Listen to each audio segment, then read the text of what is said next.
You know, I love Advanced Dungeons & Dragons 2nd edition. Why? Because they created so many campaign settings. What's a campaign setting? A campaign setting is a unique fantasy world or universe which offers a specific genre of tabletop gaming. You mean like Forgotten Realms? Precisely. In this series, AD&D Settings Explained, we're saying yes to the financial blunders of yesteryear and take a look back at all the various settings created.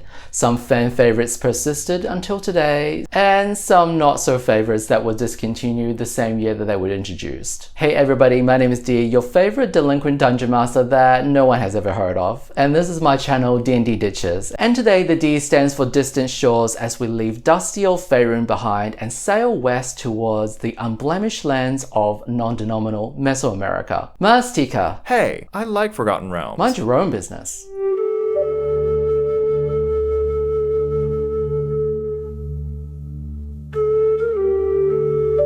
The Maztica Campaign Setting was released in 1991 following the trilogy of Maztica novels. The continent of Maztica, also known as the True World, is canonically located to the west of the continent of Faerun on Toril, and hence it carries the Forgotten Realms logo. There were a slew of settings based off real-world cultures that was hand-fisted into Forgotten Realms in the late 80s, early 90s. Like Karator, the Horde Lands, Maztica, and El-Qadim, that the creator of the realms, Ed Greenwood, was not a fan of. Maztica takes heavy inspiration from the Aztec mythology, culture, and history of the 16th century, particularly the period when Mexico was discovered and conquered by the Spanish. However, this setting explored the idea of coexistence between the invading and the native cultures. It is both low magic and low technology, and leans heavier into being a fantasy historical setting than a true fantasy setting like Forgotten Realms. So if you've been itching to play as not Aztecs in antiquated not Mexico, this is the setting for you. Maztica was not a critical nor commercial success. I've yet to meet a single D&D player who owned, let alone played, in this setting. Apart from the trilogy of novels and the setting box set, it received 3 further official ventures, Fires of Xatl, Endless Armies, and the City of Gold in 1992 as its final published product. Now before we move any further, here is a disclaimer for the contents being covered in this video. If you thought Dark Sun was problematic, well, Maztica says, hold my beer. Let's address the elephant in the room. Maztica contains slavery, human sacrifices, cultural appropriation, colonization. If any of these themes make you feel uncomfortable, this setting is probably not for you, and that's okay. I prefer to treat it as creative fantasy fiction and explore if this world will be fun to play in, with its flaws and all. In this video, I'm going to give you a brief rundown of the history and the background of the setting, unbox and showcase its content while discussing the mechanics used in the setting, and give you my final thoughts with its pros and cons. Christopher Columbus once said, "You can never cross the ocean unless you have the courage to lose sight of the shores." So pluck up your courage, put on your tricorner hats as we set sail towards the west. Ahoy! Maztica was a land created by gods. Kuko was the father of all gods, implied to be the god of the sky, and their mother was Maztica, the true world herself, the goddess of earth. Together they gave birth to sons and daughters. First was Kotal, the feathered dragon. He was described as honored and wise, and he's the god of freedom, maybe? The book's a bit vague. Then came Zoltek, the bloody hand, a violent god of war. These 2 brothers will become the most influential powers from here onward. The other brothers were Tezca and Azul, the twins of fire and water, of sun and rain. And then there's Plutarch, master of stone, soil, and gems. They had 3 sisters, Kiltsi, goddess of growth, happiness, health, and nourishment, Watil, the goddess of plants, and Nula, the goddess of animals. The gods lived and loved, and then got bored, so they tried their hands at creating humans. After several failed attempts using mud, wood, and gold, Kuko tried once more by cutting off his fingers, which fell to earth and became humans. So that's it. God created life by giving us the finger. How's that for Sunday school? The gods created an audience, and now they understand the plight of every YouTuber. How do you get your audience to subscribe to your channel? I mean, your dogma? By offering great content? No, that's too sensible. How about bribes? That always works. Kotal gave the humans the desire to learn and the gift of speech. Zoltek gave the humans the desire for greatness and courage, enough for humans to start wars. Tezca and Azul gave the humans fire and water. Kiltsi taught the humans to love, which caused the humans to multiply, and as an unintentional result, caused the humans to revere their mothers and the mother of all gods, Maztica, to the height of worship. Kotal, jealous of his mother, wanted to be the most worshipped god and gave the people the greatest gift that any god hath giveth, maize.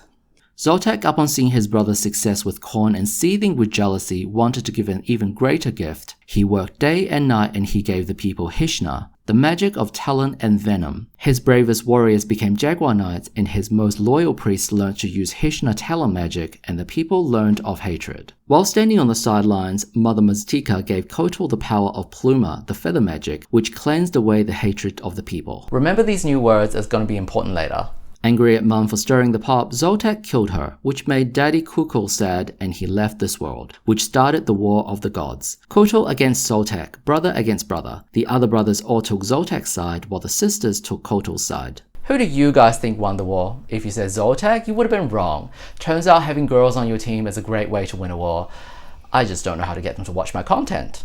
Kotal won, Zoltek was exiled, and peace prospered for a time. And then Kotal did something to get himself cancelled, causing the remaining gods on his team to switch sides, and then took a big, long nap. During this time, the gods stopped answering to the people's plea, crops withered, rain stopped, diseases festered. The priests of Zoltek told the people that the gods were hungry and wanted sacrifices, so the humans brought them maize. Hey, that's not how it works. You can't just re-gift. The label's still on it.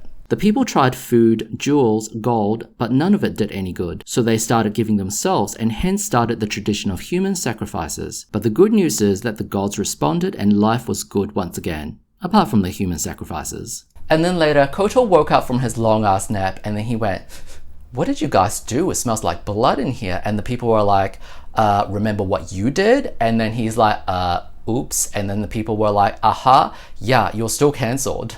Kotal hung his head in shame and left the internet like a disgraced YouTuber. I mean, God. But before that, he was like, remember that gift that I gave you? I might just take it back now. And then people were like, nah, we like talking. You can have your coin back though. And he's like, and he storms off. But not before leaving a prophecy saying, I will return, but only under the clauses stipulated in my contract. I want royalties and hookers. And then people were like, just go. And hence, Kotal left towards the east, ever towards the east, for real this time. And that concludes the age of mythology. This is a relatively uneventful age which lasted several centuries. The human population propagated and built several large cities. The greatest civilizations were in the regions of Payet with its capital Ulatos, and Far Payet with its capital city Tulum Itzi. Both regions are situated on the eastern coast of the continent. The people of these cities made great technological and cultural advancements in medicine, astronomy, art, literature, and architecture. They built roads and established a trading network via land and sea. They lived a prosperous life unmolested by war or famine. But then came their downfall, a girl. But not just any girl. Princess Alia of Ulatos, the most beautiful maiden this side of Maztica, set to marry her half-brother. Now repeat after me, ew. A prince from the neighboring Tulum Itzi wanted to save her from this fate, but he mostly wanted her for himself and devised a plan to kidnap her. And of course the plan went awry and ended in bloodshed. The people though, as they were far too civilized for war, merely abandoned the cities and returned to the greener pastures of the countryside. And hence, the golden age of Payet comes to a close.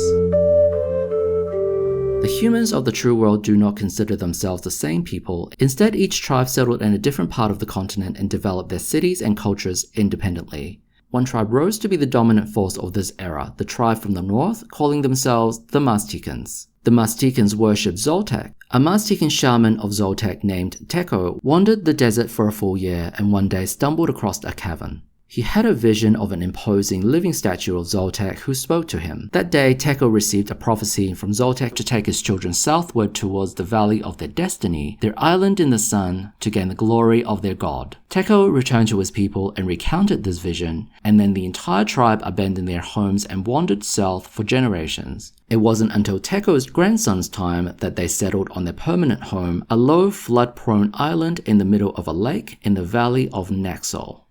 The Mazticans had something that set them apart from the other tribes, knowing that they're the chosen children of Zoltek and the rightful inheritors of the true world. They were fearsome and fearless. They decimated the surrounding tribes with absolute divine fervor and superior tactics, and their goal was to capture the victims alive, for their god hungered for beating human hearts. The Mazticans were warlike and resourceful people. Through conquest, their city expanded at an alarming rate, and soon expanded to an empire, taking on the new name Nexala. While previously they were ruled by war chiefs, but an empire behooves a grander title, and thus rose the revered counselor. Several generations of revered counselors later, the Nexala have successfully subjugated all nearby city-states, but their god Zoltek still require human sacrifices, and without war, how are they going to find volunteers, sacrifice their own people? Don't be preposterous. But luckily, the revered counselor came up with an idea of a ceremony called the Feathered War. During a Feathered War, all participating cities would meet in the valley to get ready for war, but the goal is not to kill. It is to capture as many warriors from the opponent's team as possible. The captured will be taken back to each of their own cities and made slaves or sacrifices. This way, the warlike Nexala gets to scratch their itchy spot for war, and Zoltek gets his DoorDash delivery. Everybody wins. The never-ending series of real war and pretend war will continue for another 200 years. During this time, the Nexala Empire's ever-expanding territory would eventually hit a speed bump, as they were never able to conquer Kaltaka to the east due to its terrain advantages and impenetrable defenses. And as a result, the Kaltaka developed a centuries-old hatred for the Nexala. And finally, we arrive at the dawn of the Fourth Age, the Age of White Men. I'm kidding, you can put your pitchforks down. Maztica as a setting may take its inspiration a little too close to heart, and we're about to get even closer. Faerun, the continent to the east of Maztica, is about to crash the party. I mean, they have 20th levels up the wazoo who regularly travel to the other planes. You think a pilly little ocean's gonna stop them? I'm surprised it's taking them this long. But before we move ahead with the story, we gotta talk about the Maztica novel trilogy. The 3 books are named Iron Helm, Viper Hand, and Feather Dragon, also written by Douglas Niles, with the first 2 books released in 1990, predates the campaign setting box set, and sets in motion the series of events leading up to the modern day Maztica. Now, I don't own these books and I have not read them, but I have read the synopses online, and the box set does provide you an abridged summary of the events from the novels. Most of the characters from the novels aren't too relevant to the history of the true world, except for one. His name is Cordell. You might think Cordell is a fantasy stand-in for Christopher Columbus who set sail for India and found the Americas, and you're half right. But further inspiration for Cordell was clearly taken from another lesser-known historical figure, Hernan Cortes, who conquered Mexico between 1519 and 1521. Cordell hails from Arm in Faerun. In 1361 DR, he set sail from Arm with his Golden Legion, which consists of only 500 men and 40 horses, on an expedition to Karator. Arm is considered the stand-in for Spain, and Karator is Asia. 40 days later, Cordell landed in Maztica, specifically in Payet. I'm going to summarize the events very briefly. At first, relations with the locals were peaceful until conflict erupted due to a misunderstanding, and the Legion fought back and took over the city of Ulatos. They then established a base nearby called Helmsport, named after the Faerunian god Helm. Next they marched west, won against the Kaltaka, and Cordell proposed an alliance against their longtime enemy, the Nexala. And the Kaltaka said, "When can we start?" Cordell then moved west, foiled an ambush at the village of Palu due to a timely charm person spell. The Legion then entered Nexel. Cordell took the revered counselor hostage, and all hell broke loose and quickly turned into a free-for-all. After a couple of days of fighting, Cordell's chief cleric of Helm was captured and sacrificed to Zoltek, which made Helm mad, and he went head-to-head against Zoltek himself. And it was at this moment that the nearby volcano Mount Zato erupted, causing its ashes to envelop the entire city. And as the ashes fell upon the Zoltek worshippers, they turned into orcs and ogres and trolls and driders. Wait, did I say driders? Turns out the drow goddess Lolth has nothing better to do than hopping around Toril making everything her business, and this, of course, was her doing. Remember, Nexel was built on a lake, so the people were trapped in the city, or so they thought, until out of nowhere the lake froze solid and the survivors escaped towards the south. Now, do you guys remember Kotal, the disgraced brother of Zoltek? The one who left Maztica, but not before promising to return one day under certain terms and conditions? As it turned out, since Cordell set foot in Maztica, each line of his prophecy started being fulfilled, and the frozen lake was the last part of the prophecy. And that night, ladies and gentlemen, would later be referred to as the Night of Wailing. And it is after this point that we, the players, enter the Maztica campaign setting. Kotal is back, Nexel is filled with monsters, the Nexala survivors established a new city to the south called Tucan. Contact between Maztica and Faerun has been established, with a small Faerunian community settling in Helmsport. And you just got off the boat. Now enough about history, let's open the box. This is the Maztica campaign setting. TSR did not commission any new cover artwork for this box set. They reused the cover art from the first Maztica novel. And this is the back of the box. So sets in the back of the box that's set in the countries first described in the Maztica trilogy of novels. The other thing is that the back of the box makes it very clear that this setting is loosely based on the Aztecs and Mayans of Central America. So the materials are very upfront when it comes to the inspiration for the setting. Now open it up. Let's have a look to see what's in the box. This is going to be my first time going through this box myself as well. I own a PDF version of this set and that's the one that I read through. But in terms of the physical set, I only acquired this recently. So there are 4 poster maps included and there are 3 booklets. Generally in these box sets, there is a recommended order that you read through the booklets. The first book that you should read through is called A Journey to the True World. It is 96 pages and it is designed for both the DM and the players, as it establishes a lot of the history, a lot of the lore, the character classes and kits and equipment, the typical information that a player should have reasonable access to. It says a guide for the adventurer. It is written in white over a yellow background, so it's very difficult to read, even having the physical copy of the book. The next book that you should read through is Maztica Alive, A Guide for the Dungeon Master. This is 64 pages. This book is going to go through the terrain and the different cities and regions of Maztica in a bit more detail. So while the first book is to do with world building, the second book is about fleshing out the details. We also have some monsters and there's also a short adventure that's been included in this book as well. And the third book is Gods and Battles, Portfolio and Statistics for the Dungeon Master. Now this is only 32 pages. So first half of the book is designed for a different system called Battlesystems, which is a wargaming system that TSR owned. There are a few wargaming scenarios included in this book that you can play through if you want to play using Battlesystems. And the second half of the book gives more information about the gods of Maztica. One other thing that's also worth mentioning is that there's very little artwork that was commissioned for Maztica. All 3 of these covers are reused from the Maztica novel trilogy. And as you saw, they also used the cover of the first book for the cover of this box set as well. And then later on, they would also release 3 Maztica adventure modules, and one of them is called Fires of Zato, and it reuses the cover for Maztica Alive. If you're purchasing any Maztica products, make sure you're purchasing the right book. We're going to take a look through these books in the correct order, and I'm going to take you through A Journey of the True World first. And as for the poster maps, we will have a look at that when we go through the second book, Maztica Alive.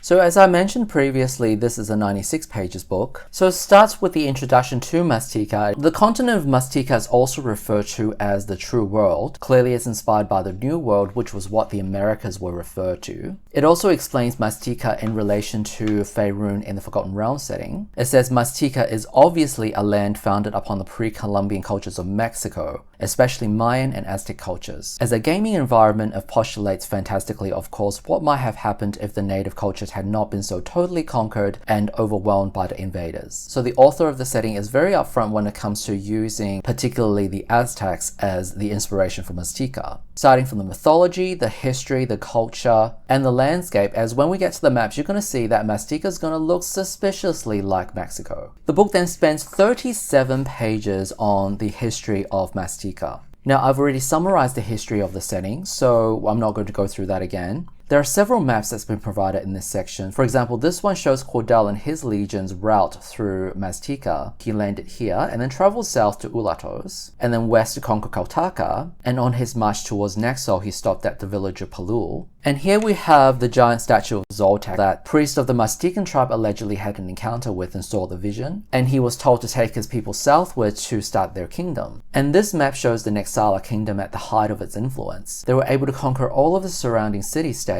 except for Caltaca, which is located up here, and there was one village from Huacli called Otomi that they were never able to conquer either. The write-up goes into a lot more detail about the different revered counselors and their lineages and what they were able to accomplish during their reigns, which I had skipped over in my summary, otherwise it would have been about 30 minutes long. So if you're interested in running this setting or find out more about it, I definitely recommend that you go through the full 34 pages and get all of the history for yourself. Coming into this book, I thought this section was going to be really dry because I'm a very slow reader. And if 34 pages just flew by, and that's how I gauge whether the writing is good or not. So there's one section I didn't get into in my history summary, which was prior to the coming of Cordell to Maztica, the people of Nexala actually encountered 10 different omens, starting from 10 years prior to Cordell landing on Maztica. For 10 years, something weird happened on a particular day of the year. For example, one year the volcano frosted over. Another year, one of the locals was hunting a deer, and the deer spoke to him in the human language. And then on the 10th and the last omen, a featherless dragon, or that's what the locals called it, descended from the sky, which apparently was the exact moment that Cordell landed on Maztica. All of that was a really interesting read leading up to the Night of Wailing. After the history section, this chapter talks about what races and classes are available in the Maztica setting. Now, at this point in time, Cordell has set up a base called Helmsport near Ulatos on the coast, and there are regular ships traveling between Helmsport on Maztica and Muran in Arm of Faerun. So there are some people from Faerun that actually travel to Maztica seeking a new life or a better life. And it is said in Helmsport and Ulatos, the Faerunians and the local Mazticans are actually mingling. In this setting, you are allowed to play both a Faerunian character or a local Maztican character. So if you're playing a Faerunian character, it is implied anything that's reasonably available in Faerun is acceptable if you consider this character just arrived on boat. Or you can play as maybe a child of a Faerunian immigrant. Now, if you want to play a local Maztican character, the book will give you some suggestions. There are certain races that are not available, and there are certain classes that are not available. So first of all, let's talk about the races. Halflings are native to Maztica. Their tribes generally live in forested or jungled lands, and they're also referred to as little folk. They get a +1 to Constitution and a -1 to Intelligence, as opposed to the standard counterpart, which is +1 to Dexterity and -1 to Strength, I believe. Now, dwarves are also native to Maztica. They're called Desert Dwarves. So the lore goes that the Underdark actually connects Faerun to Maztica, as the Underdark actually goes deeper than the ocean. So the dwarves have actually been using the Underdark to travel to Maztica aeons before the humans ever discovered it. A Desert Dwarf gets a +1 to Strength, Wisdom, or Dexterity in exchange for 1 point of Intelligence. So they're actually quite versatile in this setting. The book then goes on to talk about half-orcs, and orcs were introduced during the Night of Wailing, in that a lot of the local people were turned into orcs and trolls and ogres. So this book implies that half-orcs exist because orcs exist. How they came about, the book doesn't say, use your imagination. So if you want to play a native Maztican character, elves and gnomes are not available.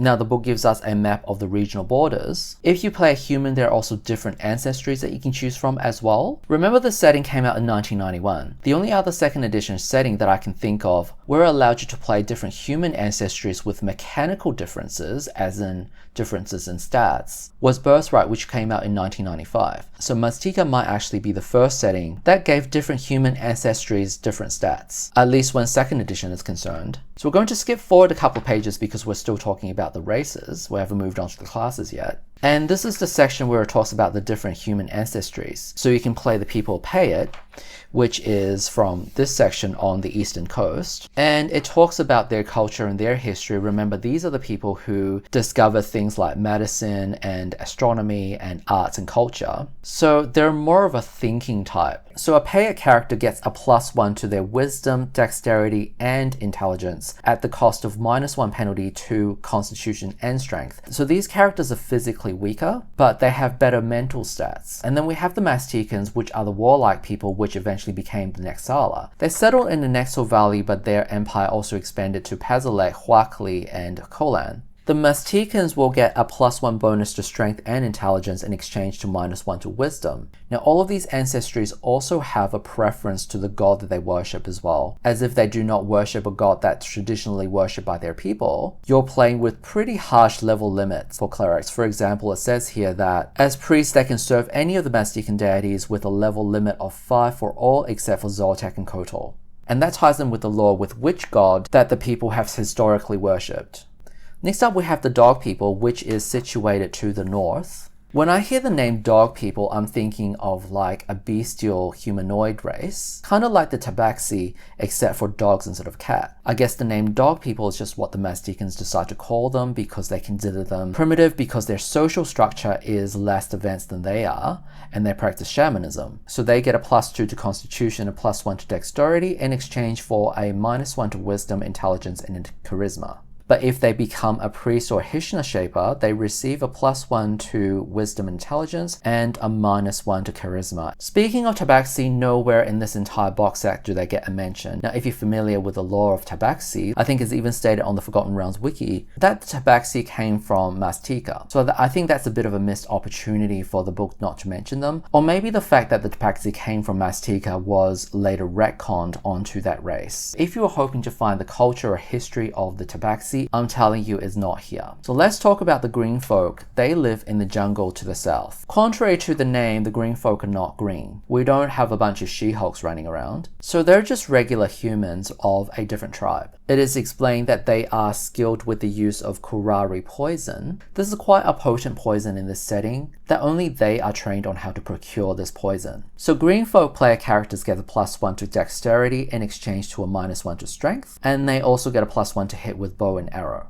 Now, any of the other human ancestries are not elaborated upon, such as the Kaltaka, because the Nexo never conquered the Kaltaka. So I think that that's also a bit of a missed opportunity. We've gone through the playable races, now let's talk about the character classes. So of the 4 2nd edition class archetypes, we have warriors, priests, rogues, and wizards. Wizards do not exist natively in Maztica. Throughout their history, no one from Maztica has ever discovered arcane magic, which was one of the advantages that Cordell had when he claimed victory over Maztica.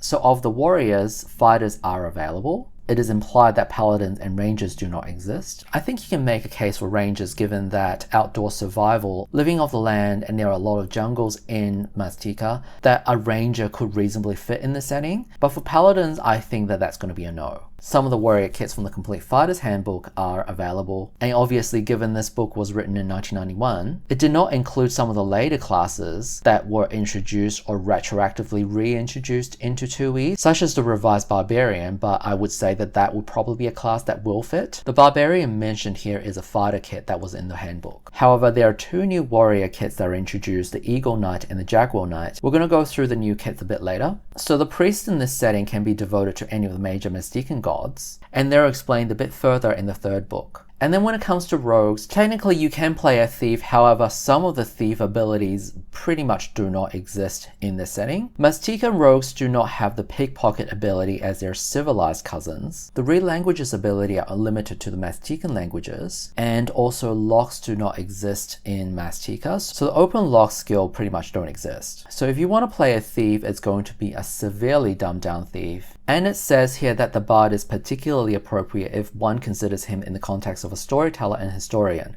Okay, I get it, but in 2nd edition, bards actually receive wizard spells, and if wizard spells don't exist in Maztica, what do bards get to compensate? And of course, this book doesn't elaborate. So you can play a thief that's missing half of its skills, or you can play a bard that has no magic.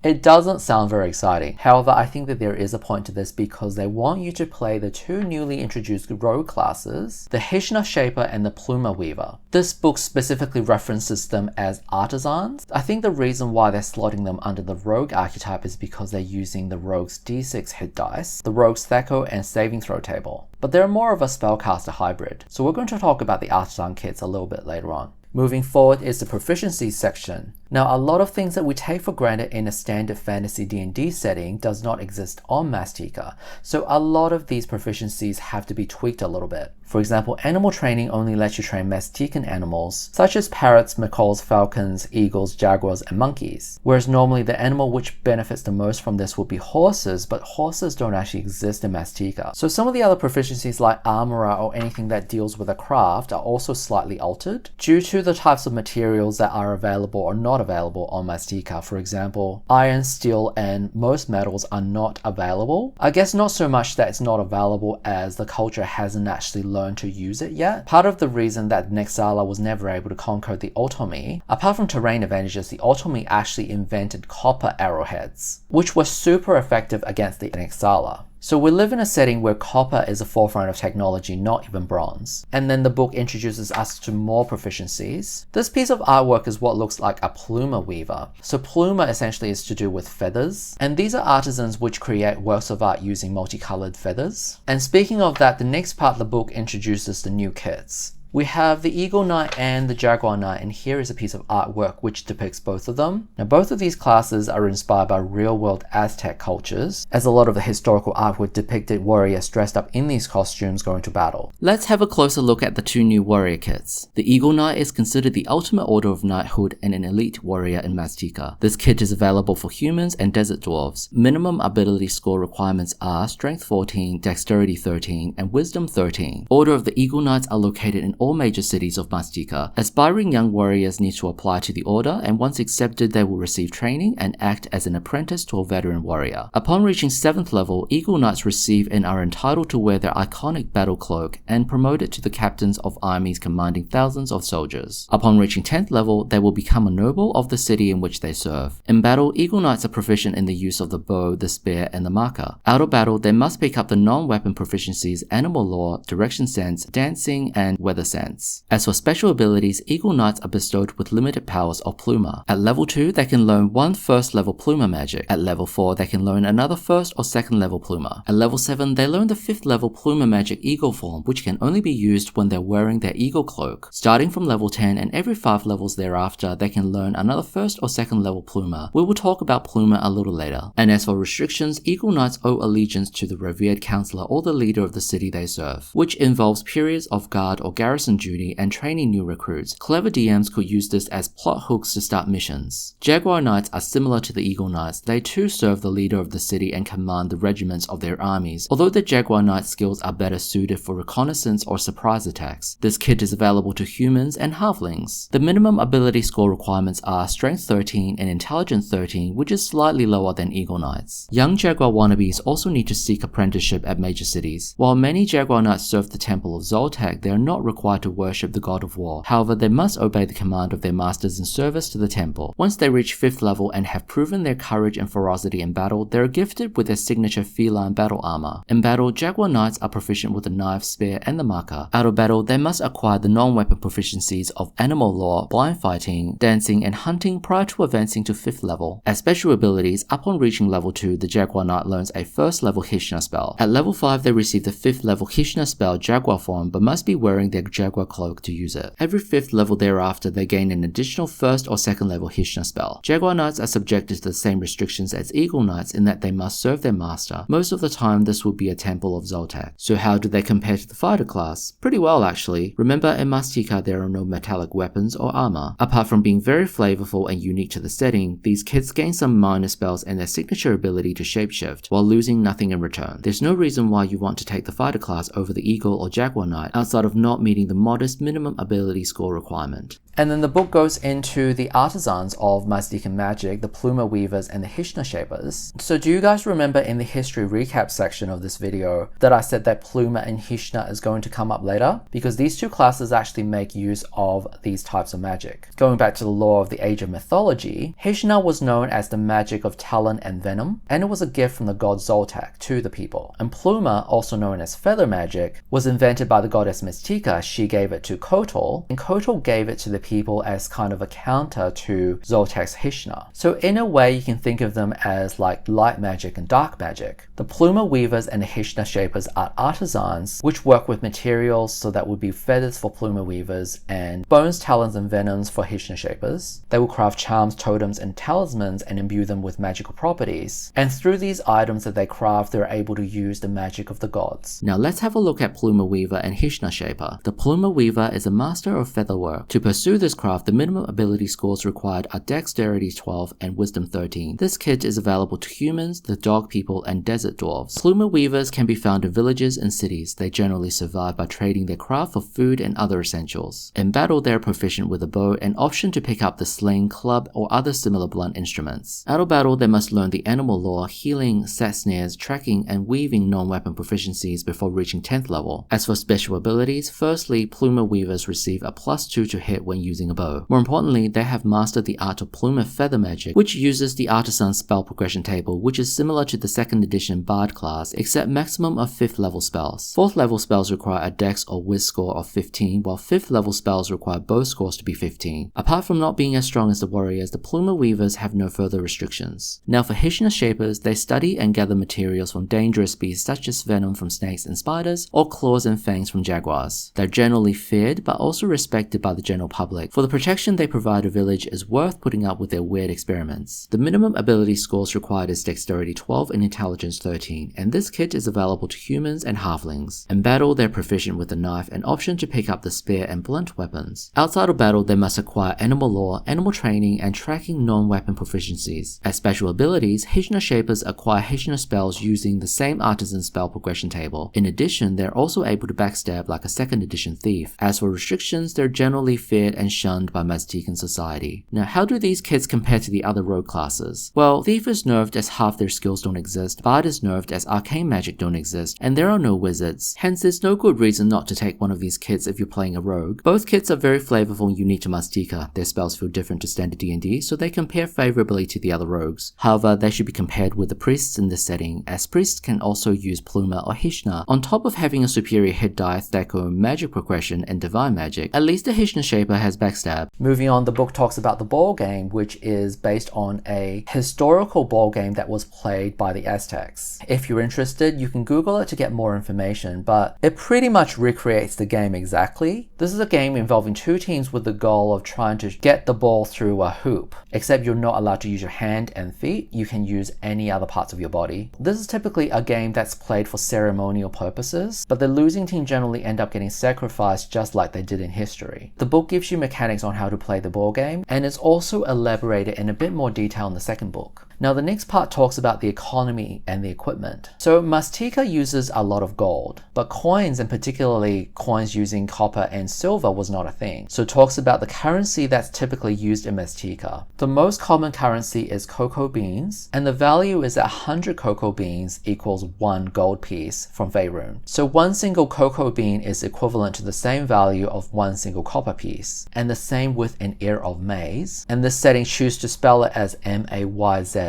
Essentially, this is an ear of corn, also worth a copper piece. Some of the higher denominations of currency are copper blade, coral bud, a piece of jade, a quill of gold dust, and any amount of turquoise. And this is the conversion table. Given that there is trade between Faerun and Maztica, the book pretty much says that both currencies are going to be accepted in Ulatos or Helmsport. Now, when it comes to equipment and other gear, the book says that most equipment and items from Faerun, specifically the Sword Coast, are going to be reasonably available from Helmsport and Ulatos. Some of the more exotic items may be available but could cost up to 10 times as much as it does in Faerun, just due to the scarcity because they essentially have to custom make them and ship them all the way from Faerun. Now, I mentioned previously that metal and iron and steel equipment's not really a thing in Maztica, so a lot of the weapons are made out of wood or stone. As you see that under the weapons section, swords don't even appear. So I would say that metal equipment is quite rare to come by. There's one piece of weapon that is unique to this setting, which is called the maca. And it's this wooden paddle looking instrument here on the page. It is inspired by a weapon used by the Aztecs called the makua hoito. It is shaped like a long paddle made out of wood, and along the edges of this weapon there are shards of sharp obsidian that's wedged into the weapon, and that's used as a blade. So in the creation mythology, Kukul actually cut off his own fingers using the maca. It is said that this weapon is extremely sharp and able to chop someone's head or a limb off. So instead of swords, people of Maztica use the maca. Now we move on to Maztica magic. This specifically talks about the Pluma and Hijna. So new spells are described in this section. These are the new spells. It only goes up to level 5, and there are also very few spells presented. These spells are not going to be at a similar power level to the spells that we come to associate with D&D, priest or mage spells, so their effects are a lot more subtle, and they take a long time to cast. They're more like rituals. For example, typically the casting time is 1 turn, and in 2nd edition, 1 turn is 10 minutes. So they're not going to be the type of spells that you're going to be using in combat. I would say that these are more like war magic, because if you look at the duration, this is 4 hours per level, so at higher levels, this is going to last a couple of days. So some of the spell effects, for example, this one called Cool, it allows a character to feel comfortable in conditions that would otherwise debilitate and even injure him, such as desert heat. So essentially this spell helps with the overland travel, as you're keeping your characters cool while you're marching towards a destination, for example. This one for arrow flight, for the duration of the spell, the range of the archers doubled. In addition, the arrows inflict an extra 1 point of damage for each hit. So this will be a spell that you cast on your archers during the war. So I'm not going to go through each and every single spell, but they're all kind kind of like that. It's a very subtle effect. There are a couple of spells in here which duplicates a regular spell, for example, Light, which was a first level spell in 2nd edition. In Maztica, that's a 2nd level spell. Elevate's kind of like telekinesis, which lets you lift items or other objects. Wind Rider is a little bit like Windwalk.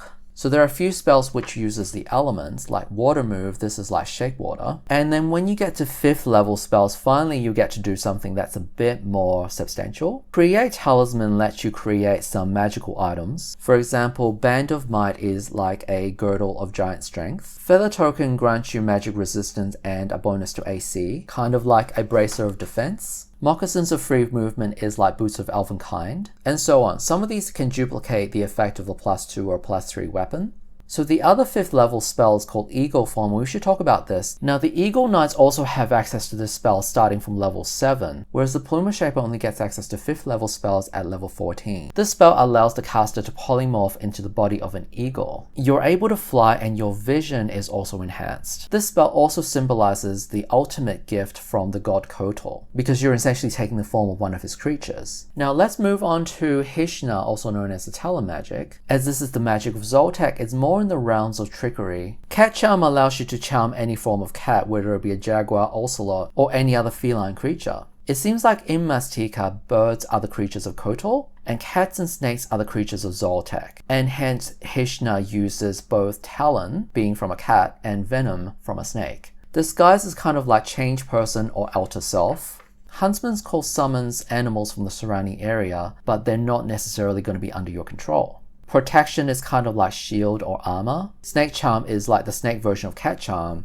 Talonblade is like the offensive version of protection, and it enhances your attack and damage rolls. Now this gives you +3 on all attack and damage rolls for 1 turn per level, and the casting time is 1 round. It's not fast, but certainly usable within combat. So I would say that Talonblade is probably one of the best spells in this setting. On regular D&D, you're not going to find any 1st level spells that's going to give you a +3 on attack and damage rolls, especially for this duration. For example, Bless will only give you a +1, and the duration's a lot shorter. I think this is one of the rare cases where a Maztica spell is better than a regular spell. The other thing that I've noticed about this book is that the editing is really poorly done. I mean, look at this. Components VMM. Is this a typo and it's supposed to VSM? Or is this a typo where they repeated the M? And there are multiple instances within these books that I have discovered where the editor has dropped the ball. Now let's move on. Once again, Darkness is a 3rd level spell, which is also higher than the standard D&D. So you'll see that most of these spells have a material component. That is because both the Hishna Shaper and the Plumer Weaver are artisans, not true spellcasters, and these spells are the result of them crafting a charm or a talisman, which provides the power of the magic from the god. So the book really encourages that you play with the material components, because if you take it away, you're kind of robbing these classes on part of the identity which makes these classes quite unique. Most of these material components are not going to be like random bits of crap that regular D&D asks you to do. They tend to stick within a certain theme. For example, Plumer spells will generally use different types of feathers, and it is implied that while your character goes through different towns and cities, that they would be trading for feathers. As a matter of fact, feathers in Maztica are a widely traded commodity and can actually fetch some good prices. On the other hand, for Hishna, you're looking at mostly bone, fangs, talons, and venom. So these could be the materials that you trade for, or they could be salvaged from the beasts and the creatures that you slay during an adventure day. I mean, look at some of these. We've got the leg bone of a vulture, a bit of spider's venom, and the husk of a dead June bug. Also, I think this is probably a June bug as in like a sand dune, which is spelled D-U-N-E, but this is spelled J-U-N-E. Once again, the editor has dropped the ball. And as we move on to the 5th level spell, there are only 2 spells and they're pretty much the same as the Plumer Weaver. So we have Create Talisman. They are able to create magical items. For example, Sandals of Speed is not like the Boots of Speed, but it lets you jog for 16 hours a day, which really improves the overland travel speed. Some of the other talisman gives you a magical item, for example, the Heartseeker, which is a +2 spear. The spider walker becomes a real spider at night. The talent of Zoltek creates a small weapon that you can use in combat, and anybody hit with this weapon needs to make a saving throw or die. This is 2nd edition, people. Save or die spells happen all the time. And the last spell that we're going to talk about is the Jaguar form, which is also available to the Jaguar Knights. So just like the Eagle form spell, the Jaguar form spell lets the caster polymorph into the body of a jaguar. So the benefit of being in the Jaguar form is that you're able to move through the trees and dense forests easily, and you also gain infravision at night, the ability to hide in shadows, as the Jaguar forms also consider the ultimate gift from Zoltek. Now, something else that I've noticed about this book is that for casting time, some of these spells will actually have segments. This, I believe, came from Advanced Dungeons & Dragons 1st edition rules, where a combat round is divided into 10 segments. Given this was published in 1991, and 2nd edition came out in 1989, it seemed like the author was really writing this book based on 1st edition rules, or he wasn't that familiar with some of the changes to 2nd edition, but either way, the editor should have picked this up. And the last part of this book is on the Maztica calendar, as it gives you the names of different months, and that is book 1. Now let's move on to book 2, called Maztica Alive, and we are also going to take a look at the 4 poster maps along with this book, because this book is going to cover the different regions of Maztica, the terrain, the topography, the sites, the locations in relation to each other, as well as with Faerun.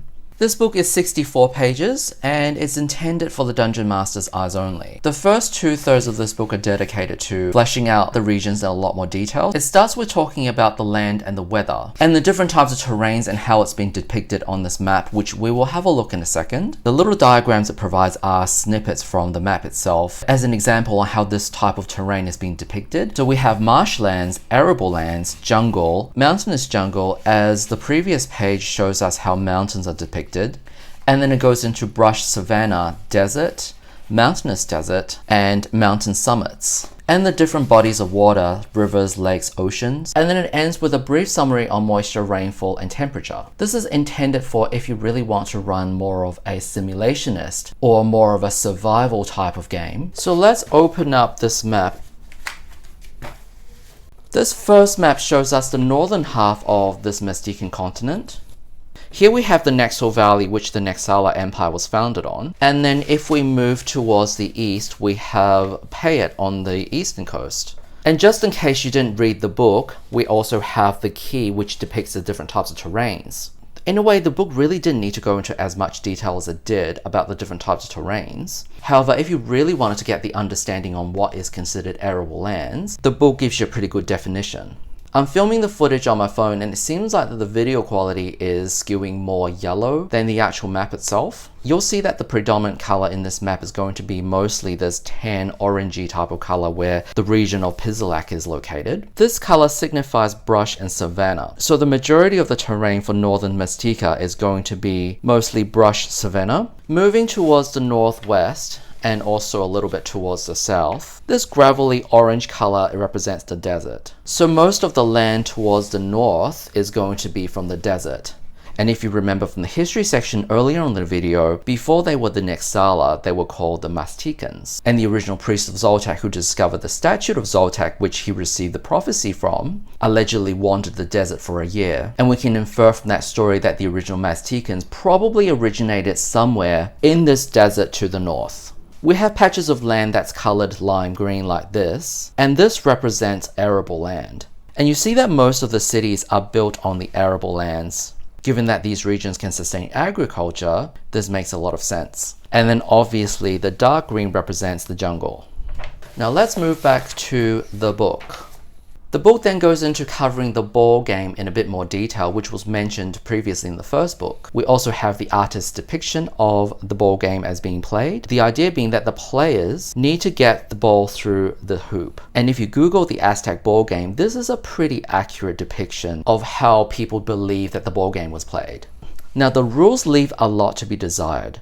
How the ball game works in the context of the setting is that it plays out like skill challenges. There's a new non-weapon proficiency which was introduced in the first book that your characters could take, meaning that they would be proficient in this ball game. This proficiency uses your lowest attribute between strength, dexterity, and wisdom. So that's actually quite punishing because in order to even have a reasonable chance at success, you need to have high scores in strength, dexterity, and wisdom. In 2nd edition, an ability check is when you roll under or equal to your ability score on a d20. So in this case, if you have strength and dexterity at 18, but only a 6 in wisdom, you need to roll a 6 or under on a d20, which is only about a 30% success rate. And that's extremely punishing because 2 out of your 3 ability scores are maxed, but it doesn't mean anything. To make matters worse, at certain points of the game, a DM may actually ask for a half proficiencies check, meaning your success rate is half, and hence the example that I've just given you will have a 15% chance of success. And that's not fun at all. So the rules here suggest that you use miniatures, and every single time that you're passing the ball or when you're shooting, you need to roll for a proficiency check. So what's likely going to happen is that you're going to be spending a lot of time moving the miniatures around the board, because any time where there are miniatures involved, this slows the game down to a crawl. Probably fail a lot of your ability checks, and the game does not feel fun or satisfying to play. And remember, in this setting, there are consequences for the losing team, which is usually being sacrificed to Zoltek. So how I would run this if you really want to do a ball game, I would use an average of the 3 ability scores rather than use the lowest. So in the previous example that I gave you with someone who has 18 in strength and dexterity and a 6 in wisdom,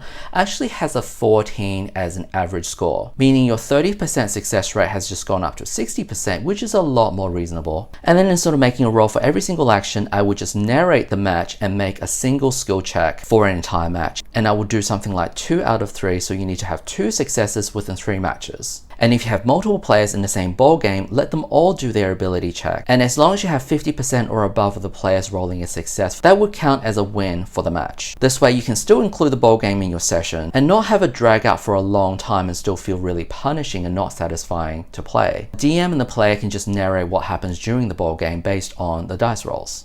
And the book goes into fleshing out the different regions of Maztica, and it starts with Faerun. So it goes into the local culture, about the human population as well as the non-human population. Faerun, being a region that consists mostly of jungles, has a sizable halfling population. It also goes into the language, social structure, economics, values and treasures, and religion and taboos. And in every region also has a small write-up on the warfare, which gives you a summary of the extent of military warfare that each region has access to. This is going to be a little bit more relevant in the 3rd book when it goes into the battle system rules. And then it generally gives you 1 or 2 places of interest in each region that you might want to explore or build your games around. For example, in Faerun we have the city of Chulamitzi, which was mentioned in the 2nd Age, the Golden Age of Payet, as one of the major cities in this region.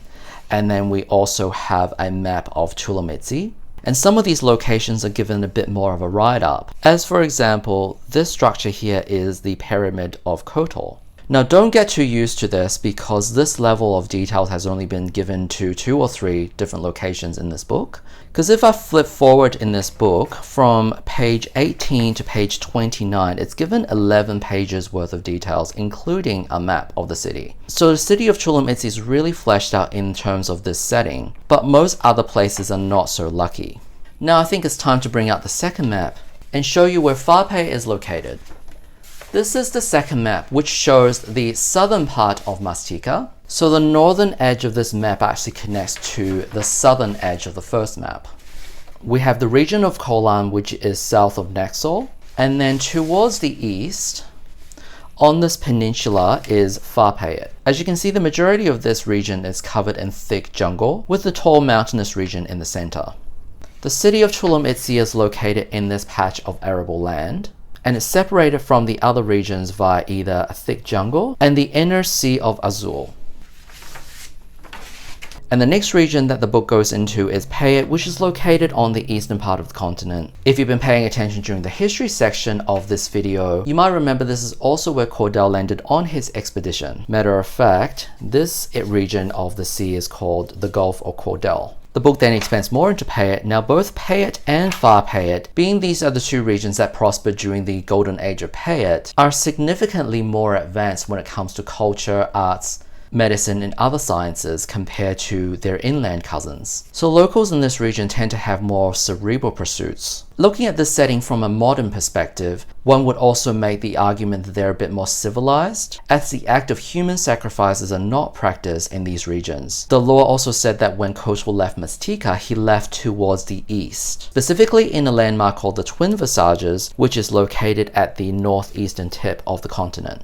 And because of that, Kotal worshipped more in Payet than any other region of Maztica, even during the period where he was not around. It is said that his priests took a vow of silence, and it wasn't until recently that Kotal returned that their priests started speaking again. And the major city of Payet is called Ulatos, which is located here on the coast. And the Faerunian base Helmsport is also located in the vicinity, allegedly so close that they didn't even put a separate marker on the map, as the write-up has actually linked Ulatos and Helmsport together. Now, I'm a little bit surprised given how important Ulatos and Helmsport is, that is only given maybe half a page of write-up. I would imagine, given that this is a major port city and a melting pot between Faerunian and Maztican cultures, that a lot of the adventures would start here, and therefore I would have given it as much detail as Tulum Itzi got. Because if that's your starting city, you would think the writers would want to give the DMs a bit more help in fleshing out their starting area with places of interest and things to do. So next up we have Pezlek, which is this section over here where it is mostly brush and savanna, and then it quickly moves on to Kaltaka, which is this part of the map. You might remember from our lore section that the Nexala was never able to conquer the Kaltaka. They have superior natural terrain advantages given that they're flanked by mountains on both sides as well as the sea, meaning the only way that the Nexala could attack them is through this valley. And throughout the years, the Kaltaka have become experts at holding their defenses, as allegedly the only way through this valley is a very narrow trench. And they would wait for the Nexala to get their entire army into the trenches, and then they would spring an ambush with hidden soldiers on both sides of the trench, taking the Nexala down while they're stuck in this trench. And the book explains that Kaltaka has formed an alliance with Cordell, and that alliance has been kept. And Cordell banned the act of human sacrifices in Kaltaka, even though the people of Kaltaka also worship Zoltek, so they have moved on to sacrificing animals instead of humans. And then it moves on to the Valley of Naxor, which is here, the center of the Nexala Empire. Since the Night of Wailing, most of the populations of Naxor has been turned into monstrous races like orcs, trolls, and ogres. And that's still the same currently. Unfortunately, the book only spends about one page covering the current state of the city of Naxor, with a little bit write-up about the surrounding areas. So in order to adventure there, you really have to make all of that content up yourself. And then the book moves on to the region of Huakli, which is on the western coast. What's noteworthy about this region is that the town of Otomi, which is located far to the northwest, was never conquered by the Nexala. These are the people who invented copper arrowheads, and they're considered cutting-edge technology before Cordell came from Faerun.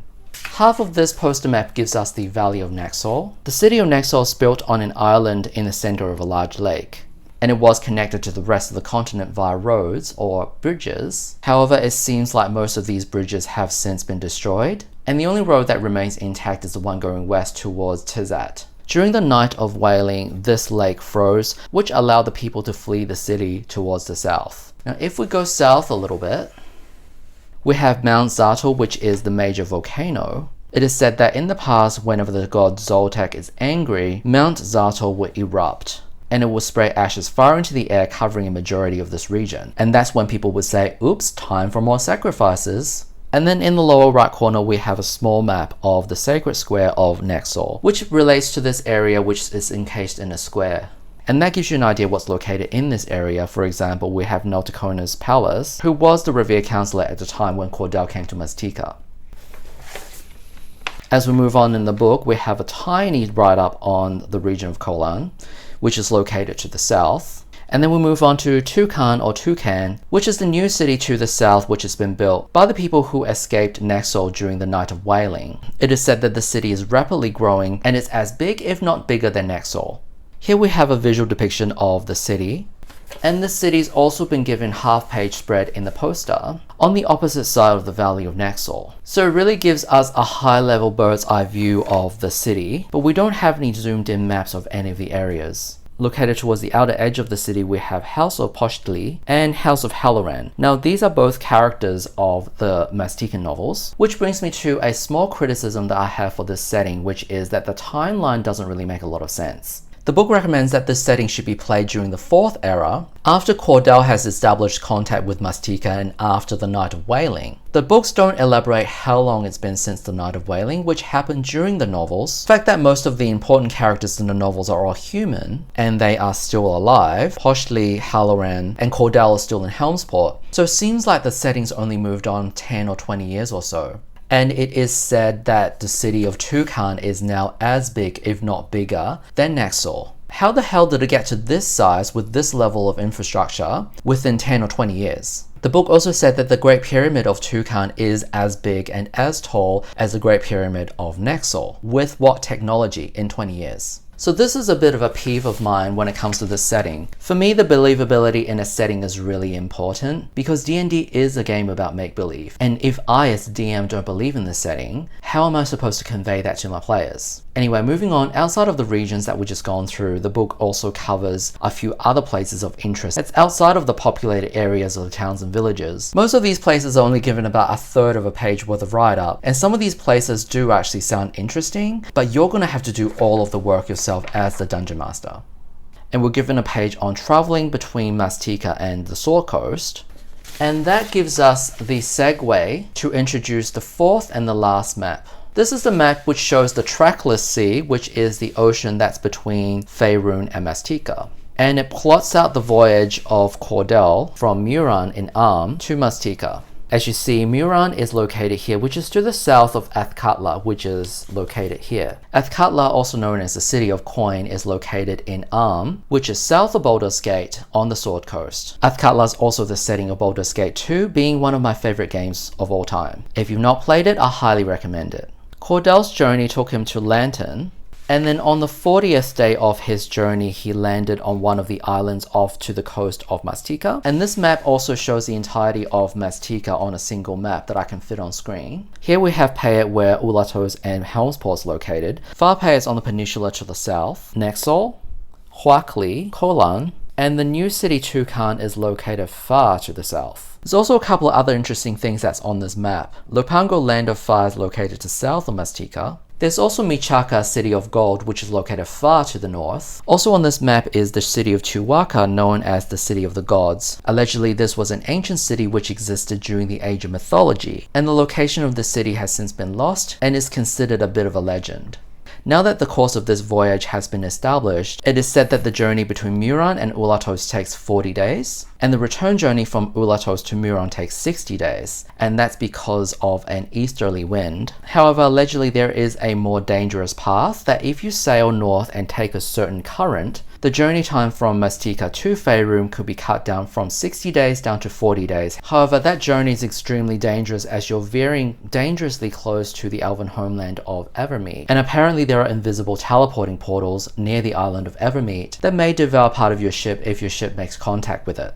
Remember at the beginning of this video I said that Maztica is kind of like Fantasy Mexico? And this is also another connection where some people draw the comparison between Arm and Spain. We're just going to stay on this map for a little bit longer. Let's say Maztica is Fantasy Mexico, which implies we have a Fantasy North America and a Fantasy South America. So the book does go into it a little bit. It is said that South Maztica, there are huge mountains and impenetrable jungles with no signs of intelligent life. There has been 4 ships that sailed to the south and only one of them has returned. No further elaboration whatsoever. So this leaves you some room to, if you want to expand on that continent. And to the north, the land is more fertile and hospitable. One legend tells of floating cities in the clouds, but no evidence of such has been found. This sounds a little bit like the floating cities of Netheril. Although if you're familiar with the fall of Netherese Empire in your Realms lore, it shouldn't be possible anymore. But again, this leaves room for you to expand on that if you wish to. Moving forward, we have a small write-up about the Maztican afterlife. And these are the names of the different Maztica afterlives as depicted in a square pyramid. What is interesting though is that the formation is divided exactly like the Outer Planes of 2nd edition and Planescape. The only thing is that the law and chaos axis and the good and evil axis are reversed. Top left is still lawful good, but top right is now lawful evil, and bottom left is chaotic good. So the formation is skewed from a typical D&D alignment chart. So if you wish to use this, just be careful with that. One thing I noticed is that the lawful evil plane is called Xibalba, which is also the name of the real-world Mayan underworld. In the 2E outer plane cosmology, a lot of the real-world heavens and hells are incorporated into the outer planes, and as a matter of fact, Xibalba is actually one of the realms in the 9 House of Beator in the Planescape material. So this fits right into the Planescape cosmology. One other thing about this write-up is that because this was released in 1991, it still uses the first edition names of the planes. For example, Beastlands was referred to as Happy Hunting Grounds in first edition. Each of these afterlives are given a single paragraph with barely any description at all. So if you wish to use these, I would recommend that you look into Planescape a little bit, find out what that plane is like, and use that as the basis of designing the afterlife. For example, Shitonkol, the meadow, is located in Brux, which is the second layer of Beastlands. Now, Brux is covered in eternal twilight, meaning it's always dawn or dusk, and the type of animals here are also the ones that are most active during dawn or dusk. Moving on, the next section is called Mictlactepec and the Mictlatnica. This is the sample Maztica adventure included in this box set, and it's designed for total party levels of 42, which is 6 players with an average level of 7. Now, if you only have 4 players, that would need to be between 10th and 12th level. The premise of this adventure goes that the PCs hear a legend of a nearby city of the dead. The local villagers bury their dead near the city when possible, but seldom into the city itself, and they never go near it at night. Legends state that there are several tombs in the city filled with riches and treasures, but are guarded by horrible monsters. To give you a little bit of history about this place, Mictlatepec is the name of the city of the dead. Long ago, there was a people called the Zarteka that lived in the city, and the ruler of the city named Alban was a bit of a tyrant. As he started aging, he did not want to let go of his reign, so he instructed his Hishna Shapers to create a talisman which will allow him to extend his life. The Hishna Shapers did what they were told, and they crafted the Talisman of Perpetual Life. Alban wore the talisman for the rest of his life. It's unknown whether the talisman actually extended his life or not. However, when he died, the talisman reanimated him as an undead, or as the locals would call it, Mictlatnek, in the form of a wight. Alban did not enjoy his new form, so he decreed that if he was to live as a Mictlatnek, then the rest of the city needs to join him. Then he ordered his Hishna Shapers to create another talisman, and this time they created a knife of perpetual service. When this knife is used to kill somebody, the victim's body would be reanimated as a lesser Mictlatneka, in the form of a ghast, a ghoul, or a zombie, one of the lesser undead that Alban can rule over. During the day, the city appears deserted as all of the inhabitants are resting in their lairs, in their tombs, in their crypts. And they will come out at night and host ceremonies of human sacrifices. They've captured several mortals, human or otherwise, and locked them up in their prisons underground. Here we have a map of the city along with a write-up of the different locations and what you can find in each of these locations. So outside of the initial premise, there isn't a lot of story to this adventure. It is mostly a location that's already been designed that you can slot into your own game. You have a general layout of the city, you have the different sites within the city that you can explore. The description of these places along with the enemies and treasures have been included. So all it's missing is a strong hook and a purpose.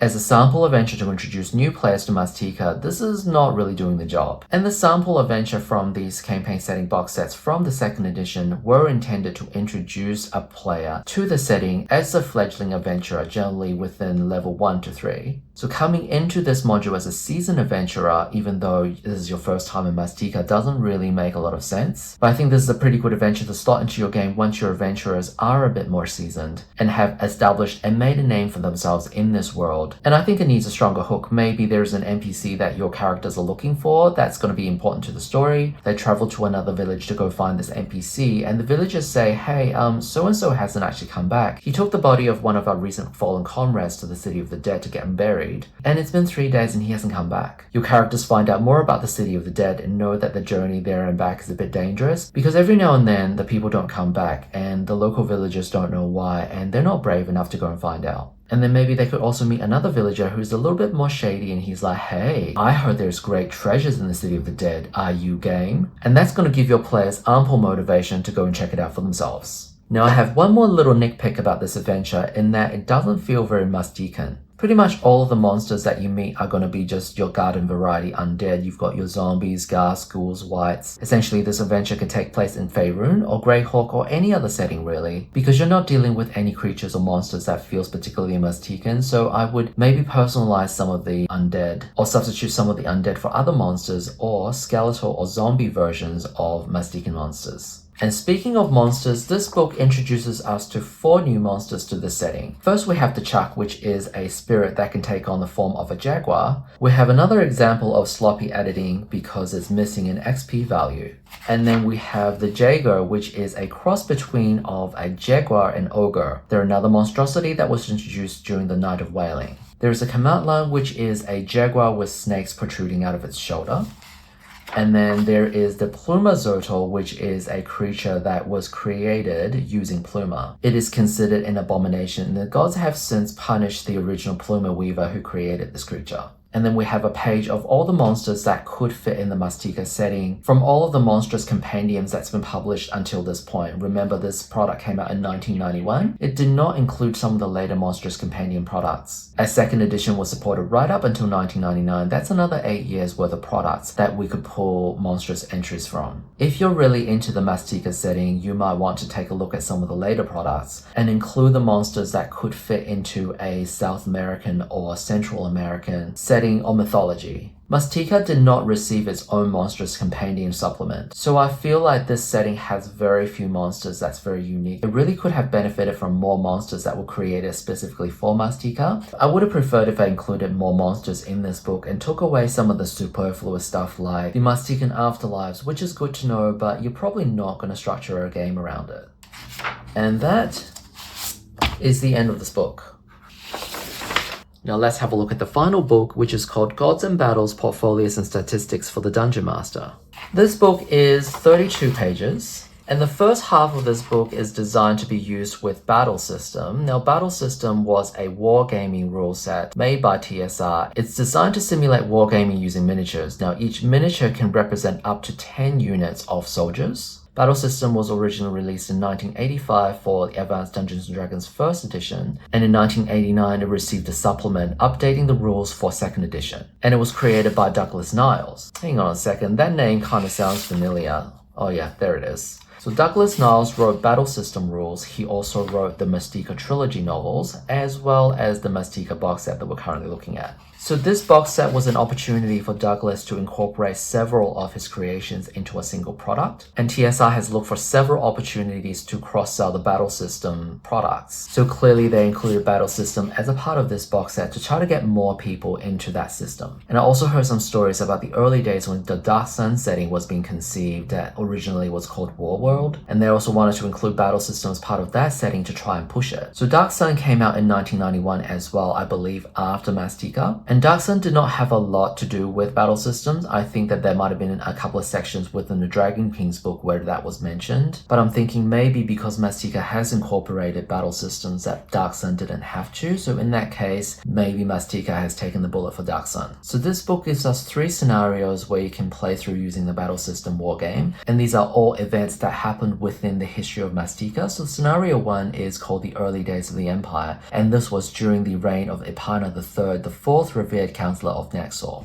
The book then goes more into battle system rules, the victory conditions, the units and all that. Scenario 2 is called the Golden Legion at Ulato's first triumph. Now this happened shortly after Cordell landed on Maztica, as a series of events which led to the Legion taking over the city of Ulatos. And then we have scenario 3, which is called Humans Reunited at Tucan. This takes place 4 months after the Night of Wailing, as the survivors fled south from the city of Naxor towards the area where they will build their eventual city. The orcs and the ogres caught up to the humans, and the humans are fighting for survival. Now the second half of the book is devoted on the powers of Maztica. In this section, we're given a bit more on the gods of Maztica as well as the religion and temples. This is quite a quintessential 2nd edition product as it goes into the clergy and the priesthood of the gods. There is a note about the alignment because each god in 2nd edition has their own alignment and their worshippers are generally within one step of the god's alignment. This last section on Pluma and Hishna is unique to Maztica. We've spoken about the Pluma weavers and the Hishna shapers, as these are the artisans who can wield the powers of Pluma and Hishna. However, in Maztica, both both Pluma and Hishna were gifts to the people by the gods, so it would make sense for the clerics to also have access to Pluma and Hishna on top of their clerical spells.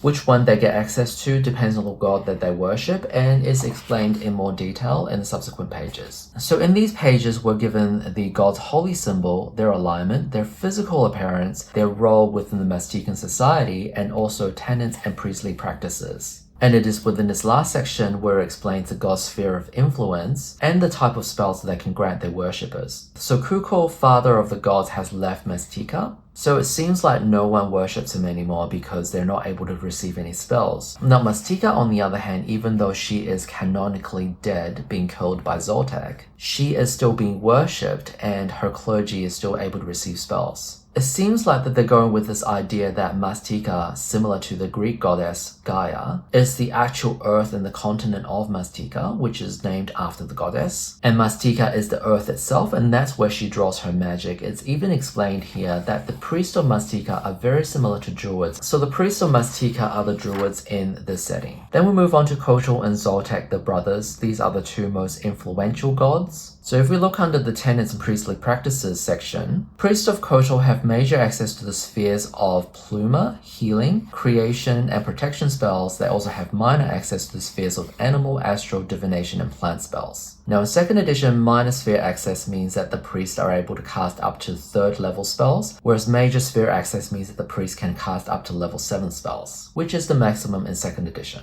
It's also worth noting that Kotal is allegedly lawful good and Zoltek is chaotic evil, so they are polar opposites. Then we move on to the other brothers, Azul, Plutarch, and Tezca. So Azul and Tezca are twins, and their alignment are both evil. They're also considered second-tier gods because they're essentially Zoltek's right and left hand. In the book it states that even though Zoltek receives most of the human sacrifices, a small amount of human sacrifices are also devoted to Tezca and Azul. And there's something else here that's interesting about Maztica. The lawful good Kotal was not around for the majority of Maztica's history. First he was asleep, then he left for a long time. So for the majority of Maztica's history, the patron god is the chaotic evil Zoltek, with his evil twin brother as the secondary gods. So because of this, most of the cultures in Maztica have developed an evil aligned society, with practices of slavery and human sacrifices being a daily norm. And I find that's quite unique as a setting because most of the other settings would have a balance of good and neutral and evil gods, and the different cultures are more balanced. Now the remaining gods don't have as much power or influence as the one that I've just talked about. So Plutarch is the master of stone, Kiltzi is the goddess of love, she is lawful good. And then there is Watul, the goddess of plants, she is neutral good. And Nula is the goddess of animals and she is chaotic neutral. Now this book gives us one additional god that was not mentioned during the creation mythology, which was Iha, the wind sprite. So there you have it. This section would be useful if you have any players that want to play a cleric or a priest, as you can use what's included in here to expand on that god's temples and their clergy.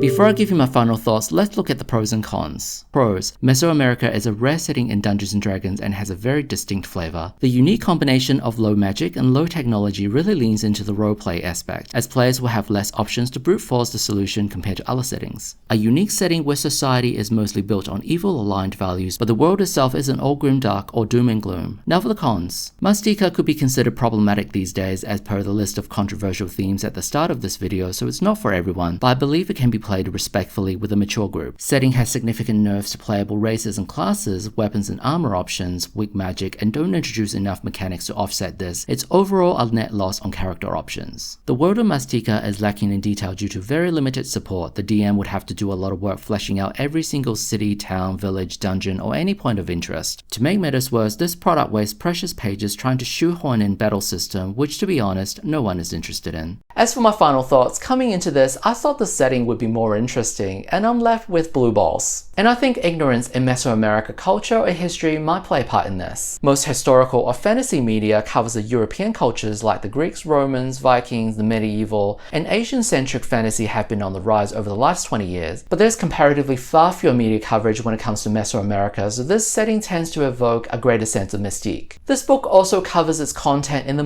most mundane way possible. For example, I always thought the Aztec pyramids of Chichen Itza looked so majestic and awe-inspiring. This book describes the pyramids like, this is a pyramid.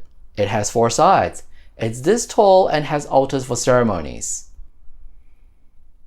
It does absolutely nothing interesting with the source material with so much potential. Like, what's on the inside? Are there secret rooms? Tombs? Magic? Curses? Zip, zilch, nada. I think it comes down to this setting being much more interested in replaying fantasy history in not Mexico, and the fantasy only exists in a little bit of magic that the gods have gifted to the people. And you know, that's not necessarily a bad thing. Faerun has so many level 20-something wizards zooming around, everybody's a chosen of Mistra, why bother do anything? Just sit on your fat ass for long enough and one of them will come around and solve the problem for you. But it's just not interesting, you know? I already roleplay regular Joe Blow in my daily life and on YouTube. I don't need to be pulling triple duty in D&D as well. If you want your fantasy to be, well, more fantasy, maybe consider giving Dark Sun a go. It has a bit of the Mesoamerica vibe. Deserts, pyramids, ziggurats, the city-state of Drudge is Aztec inspired, and the setting does way more fantastical stuff. So I think Maztica is adequate. It's different, it's unusual, but I really have to think hard about what type of adventures I really want to take on in this setting. Dungeon crawls are just not as much fun when you're gimped on weapons, armor, and magic, but what I would do is an excursion to Maztica from Faerun to break up the pace. I recently wrapped up my Planescape Tales of the Infinite Staircase campaign, but if the adventure was to continue, the next leg would take place in Athkatla in Arm on Faerun. One PC is a sailor from Faerun, and he wants a ship of his own, and what better way to continue the adventure than hitching a ship from Athkatla across the ocean to Maztica. Foreign lands, foreign cultures, throwing just enough mystery as a hook, with a healthy dose of roleplay does the body good. And that brings us to the end of this video, finally. If you played any games set in Maztica, why not let me know down in the comments? Remember to like and subscribe for more episodes in the future. If you have any suggestions on which setting I should cover next, let me know. Until next time, hope we get to hang out again in my next video.